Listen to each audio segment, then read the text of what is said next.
Hi everyone, welcome back to my channel. সকালবেলা ঘুম থেকে উঠে দেখি যে আমার স্টুডেন্ট চলে এসেছিলো পড়তে। তো দাদু কিছুদিন আগে মারা গেছে, তাই জন্য হয়েছিল ডাক, তাই জন্য আমাকে ভিডিও বানাতে দিচ্ছিল না। এখানে তারপরে আমি ভাইকে স্কুল থেকে আনতে চলে গেছিলাম।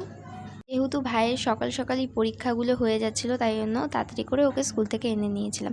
আর তারপরে চলে গেছিলাম কলেজে, কারণ আজকে কলেজে ছিল ভেরিফিকেশন। আমি কিছুক্ষণ আগেই জানতে পেরেছি, তো রেডি টেডি হয়ে তাড়াহুড়ো করে চলে যাচ্ছিলাম।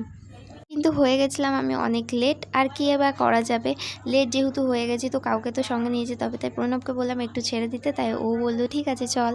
আর ও আমাকে ছেড়ে দিয়েছিল কলেজের সামনে। কলেজে গিয়ে দেখি লেট তো আমি কিছুই হইনি, এখানে ছিল অনেক ভিড়। আর আসলে গাইজ আমি এখানে ভর্তি হয়েছি এপিসি কলেজে। এই কলেজটা হচ্ছে মধ্যম গ্রামে। আর মধ্যম গ্রামের এপিসি কলেজ অনেকে হয়তো তোমরা চেনো। যেহেতু ছিল কলেজে অনেক ভিড়, সেজন্য আমি কলেজের ক্যাম্পাসে বসেছিলাম।